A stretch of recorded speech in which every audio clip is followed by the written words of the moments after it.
Well, hello and welcome to the FAQ number 1 for season 2. Very excited to be back in this seat answering some of your questions because I see them pouring in. A lot of times I'm either after hours with my family or I'm just in a spot where I can't dedicate the attention to answering the questions. And there's so little time during the business day. So these sections allow me to sit down with you, go through at least a few of the questions that we can take out of these YouTube comments and answer them directly. And I feel like it makes a bigger impact because there's more of you that can see the answer instead of just the one person I reply to. However, as we go forward into winter, I'm hoping that we'll have a little bit more time to dig into these comments and answer questions. Either way, keep them coming. We love it. I want to just start right off and just jump into these questions. They're not in any particular order, so I'll get started right now. Swayze says, that Ideal Soil 2.0 book. Been looking for it for a long time. It's sold out everywhere. And he's wondering if we're gonna have any info about whether it's gonna be in stock again or what's happening with it. Fortunately, this happens from time to time where a book becomes unavailable. In this case, I believe what happened is that Michael has passed away. I believe on social media, I saw a few people discussing it, and obviously we haven't been able to get in touch with him for the books, so we're gonna follow through, get that information. I'll share it here on the YouTube channel just to make sure that we do follow up. As far as the book goes, reproducing, Acres USA a lot of times will buy the rights to books and they'll reproduce them. I would certainly entertain doing that for Astera's family if there's anything that's even possible. I don't know, we'll do some research. Beyond that, if we find it's a complete dead end and there's no way possible to support the family through a reprinting, then I'd imagine we'll take a copy that we have here, put it through our high-end scanner, and then make that downloadable so this information doesn't go missing. It's very, very good info. I believe you probably could find the first edition available for download on PDF.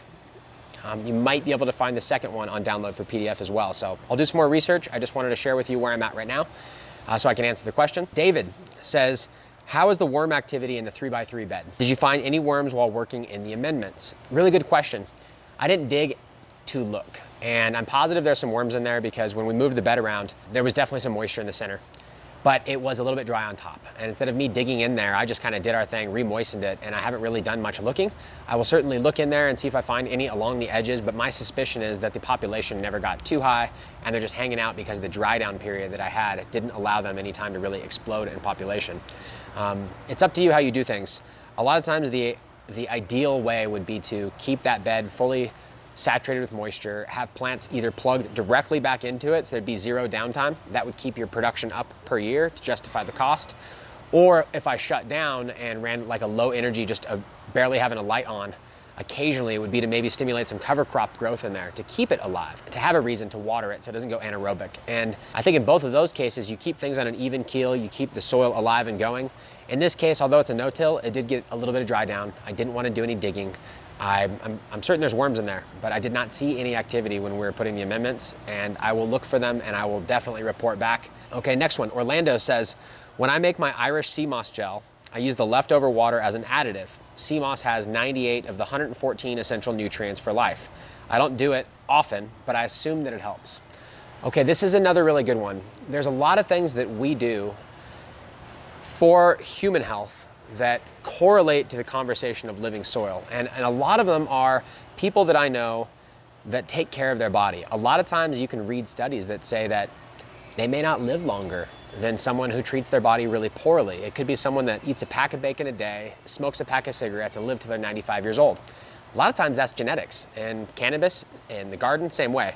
Bad genetics is really hard to overcome. Good genetics, they just make everything you use shine. And so focus on that. But another consideration there is that when we're looking at the products that we're adding for human health, a lot of times we're doing it because we're not thinking it's gonna double our life. It's not really about doubling things or having some crazy number because we use a different product.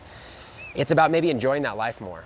And if you can be healthy for a longer period of your life. So for instance, instead of just from, when you're a teenager up until you're 40 years old being your most productive time in your life, or maybe up to your 50, imagine if we widened that by a decade or two. or even more, but being healthy the entire time.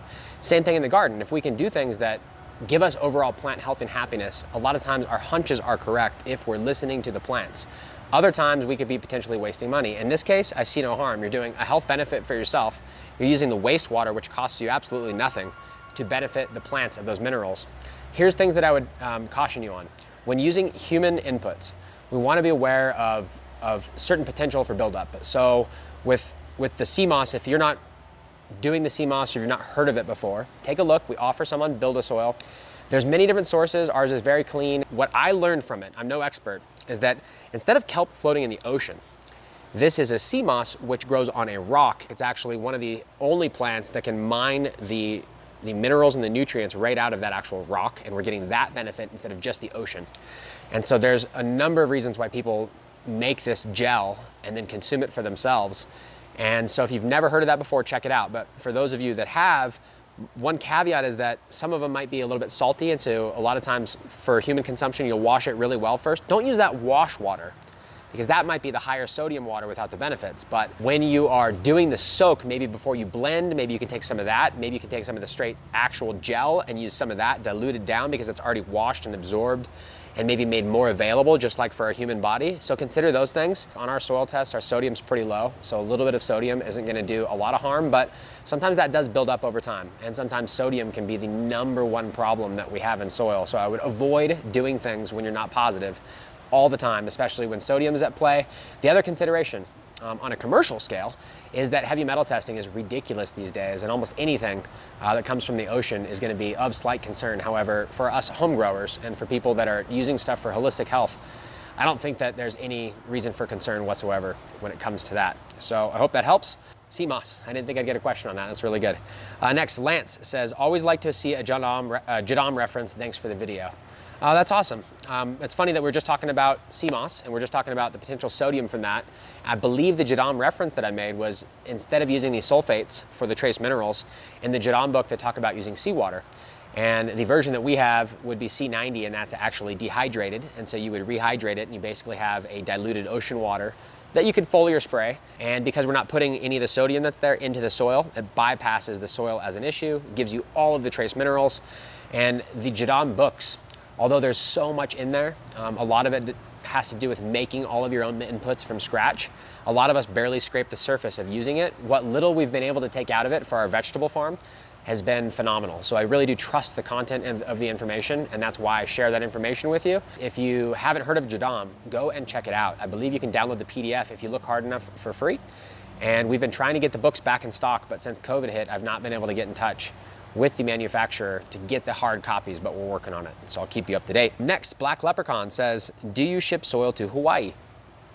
We do. We've shipped a lot of soil out there to Hawaii. Here's some of the challenges with that. 1 cubic foot of our soil weighs 35, 45 pounds. Depends on how much water you add. Usually we're trying to keep it on the lighter end, but it's gotta have some moisture so that it's not bone dry when you get it. That causes a big conflict as far as shipping cost. So eventually we'd like to have a distributor there on the islands, but we're only scaling as far and as fast as we can to make sure that we don't overpromise to anybody, and we really are getting better right now. So if there's somebody that you'd like to talk to that carries products locally and you think that it would be a good idea for them to import a pallet to the islands, I'd love to work with you on that. Let's talk about it. Beyond that, we do have half cubic foot options a lot of times, and those fit in a flat rate box. If there's not something that's easily available, reach out to our staff on the live chat or send it in an email, create a support ticket. This is something that we'd really like to get better at. Over the last year, I would have basically just said, no, we're not ready. Right now, we're getting so much more disciplined and organized. I think that you can notice right now, if you go to the website, it says where it's out of stock, when it's gonna ship, and things have really changed around here. So I'd like Hawaii and Alaska to be really high on our list, and beyond that, international, we have a lot of demand, and we're working on that too for smaller products like the Q. We hear you, we are working on it. It's a little more than meets the eye. It's not just doing the shipping, it's about tariff codes and import taxes and making sure we don't get stuff just eaten in the mail and held forever, causing more frustration. So we're working on those things. John, the earth box was mounded. What happened to all the mound on the top of the box? The no-till earth box wasn't quite as mounded as the others, but either way, what I did, there's 2 things that I typically do. I'll usually scrape it off if it's too much, and I'll take some, throw in the worm bin, and I'll start with a flat surface again. Second to that, I'll take the mound and I'll spread it flat. And sometimes just based on the way things work, there'll be a little bit of volume and it'll hold the mounding that I did once everything kind of compresses. If there's not enough room, by all means, scrape it. That's why the earth boxes are a little different. We're trying to capitalize on the extra horsepower, and that makes it slightly less no-tillable. That's partly why I did 2 fresh earth boxes and only 1 no-till, is I'd like to show the comparison, whether it be positives or negatives, challenges, any of that stuff, and show you the differences. I find most of our customers that do earth boxes usually dump, re-amend, and pot back up, or they cycle their soil. And then if they're really into no-till, a lot of times they'll get into a bed, but it can be done many ways, and we'd like to cover that, so we'll continue showing it as we go forward. I hope that answers your question. Ryan asks, thanks Jeremy, is there something wrong with using sulfates, or are they technically synthetic but approved for organic production or something? And before I answer that, we did get a reply there from Cobb who said, welcome to the gray area, laugh out loud. All right, this is a really good subject. I could spend hours on it. I'm gonna address it in just a couple minutes. First point, it's up to you to draw the line with what you think is most sustainable and organic. And most people, in their heart, they're trying to do the best thing for the earth and the best thing for their garden. And there's a couple of times where those are at odds with each other, meaning we could be incredibly wasteful trying to get the absolute best for our garden with no concern for the environment whatsoever. We could also put some potentially harmful things into our garden if we're only worried about doing the best for the environment and utilizing every waste stream possible, regardless of where that is going. And so thankfully, a lot of times there's a number of different ways to do this. And when it comes to our own cannabis, a lot of times people become very pure because we're inhaling it. It's different than eating it. We also come to love the odors and the different varieties, and we've noticed that it has an effect on the plant. And so we really want the best, and we get passionate about it. And when we're looking at micronutrients, it's very hard to not read, when you read a book on soil testing, to avoid the elephant in the room that is that organics, even if you wanted to close a loop on your farm and you had to eat only from your own property, you could develop some serious health consequences from lack of micronutrients. There's ways to expand that, bringing things in. But as far as growing plants goes, if you're missing a vital micronutrient and it's not on your farm, then the compost that you make is not going to have it, and the inputs that you're recycling is not going to have it. And it takes an outside source to raise the level up, and we want to limit the number of times that we do that. When it comes to organic production, when I first learned about this, I would read the words on the back of some of these organic packages, and they would say like, you know, copper sulfate and all these things, and I'm thinking, how in the hell is this organic? It sounds just like the hydroponic nutrients, and it is a very big gray area. And I'll explain it like this. In organic production, if there is a soil test that shows that there is a lacking of one of the major micronutrients, it's very acceptable to use a mined mineral to bring in to the soil in small amounts to adjust it. The difference is you don't want a toxic soil, and you don't want to bring in too much of it and cause groundwater issues and problems. So there are parameters for it in organic production rules.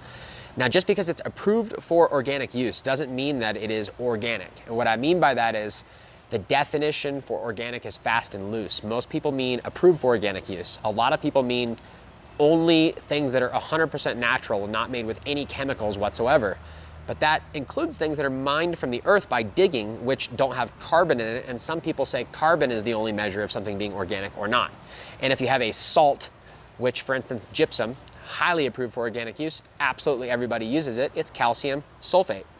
It's not a organic seed that they took the calcium out of or something like that. It is literally a mineral, and because it's lacking carbon, you could say it's synthetic, but it's not made with chemicals, but it also mines the earth. So there's so many different considerations. I think what we all want is to do as little harm as possible and to have the best results. And when we consider that, there's so many variables. It could be packing, it could be the plastic waste, it could be the carbon footprint, it could be just the way that it's processed. And so I'll let you do your own research. Essentially, any micronutrient solution that you get that says organic on it has been paid to get approved based on the levels that are in it for organic use, and then they can put the label on there and people assume that it's organic. There are a few sources that you can find that are a little bit higher in the trace minerals, but it's not going to be a specific like the sulfates are. And so most people in organic farming will be using these trace minerals, but in the no-till crowd, most people don't use them. They use a product that has it in them so that it doesn't look all blue and weird. And that is kind of hypocritical, but that's how it happens. So I just want to address it. It is what it is. So arguably the very, very small amount that we would use for organic production would be super important. There are ways around it. And I think that's where the argument lies. So take it for what it's worth. Consider that something dug from the earth, there's many hypocritical versions of things that are acceptable or not acceptable.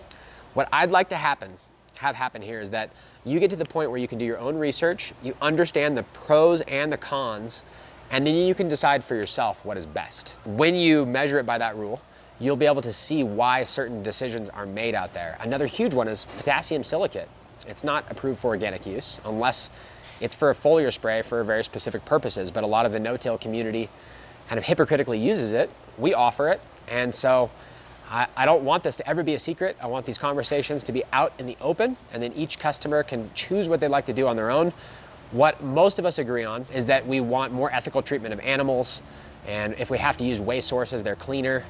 And so a lot of these things we weave into the BuildASoil way, but micronutrients and sulfates is something that you have to consider for yourself. I think that most of us would agree, given the set of circumstances, that they're a huge plus to be able to use micronutrients for plant health.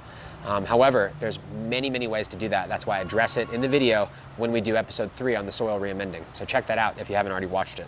All right, now Webb says, my wife says I can't watch any more of your videos. She noticed a direct correlation between the time I watched your video and the loss of funds in the bank account. Yes, I do absolutely need that cocoa water. It's an emergency, babe. I can totally appreciate this. I think that it's not just a boyfriend thing or a girlfriend thing, husband-wife thing. It could be just friends that are growers. I mean, there's so many times where there's like a relationship regarding these plants and one person wants to either put more attention or spend more money on the inputs and one person that doesn't. But I hope that it's not really causing a conflict. If it is, I think you better make sure that you know that the wife is number one. Plants are definitely secondary to that if the plants are gonna get what they really need. If you put them in the opposite order, the plants will never get what they want. And you definitely have to balance that in your life. Luckily for me, my wife likes to grow. And if it was up to her, we'd have more grow rooms and more plants everywhere. So I don't quite have that problem, but I appreciate the sentiment. So if your wife really is on your case about the funds, we do teach a lot of do-it-yourself stuff. You can definitely tinker with it. It's just as rewarding as buying the products, if not more so. And another thing to consider is Black Friday's coming up. We have a sale every year on Black Friday. It's one of our biggest events. If you're watching this and it's years later, we're probably still gonna have a Black Friday sale. So consider that. We don't do a lot of sales, but that's definitely one opportunity where maybe you can snipe a few goodies for your garden. Other than that, totally appreciate your support, and I hope that it all works out.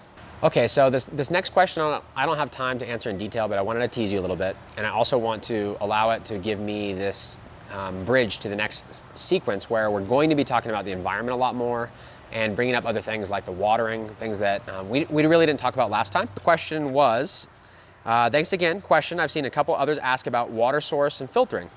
What do you use? I'm learning how much a little organic matter in water would rid chloramine. Well, I don't have time to answer this in detail. Chloramine, chlorine, filtering, water testing, sodium, bicarbonates, chlorides, alkalinity versus high pH, and the confusion between the two, why we pH water when we're doing hydro and we don't typically when we're doing living soil. This is an entire conversation set that I'd really like to have. So we're probably gonna do an FAQ dedicated to just this and talking about water. Another thing, just if you are on a larger scale and water is something you're concerned with, we mentioned the soil doctor, Bryant Mason, he also does water testing.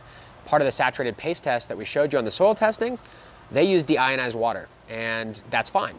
But if you're in agriculture, that may be a very different result than when you're using your ditch water. So they encourage you to actually bottle your water, send your water for the saturated paste test so we can see what your water and your soil combine to get.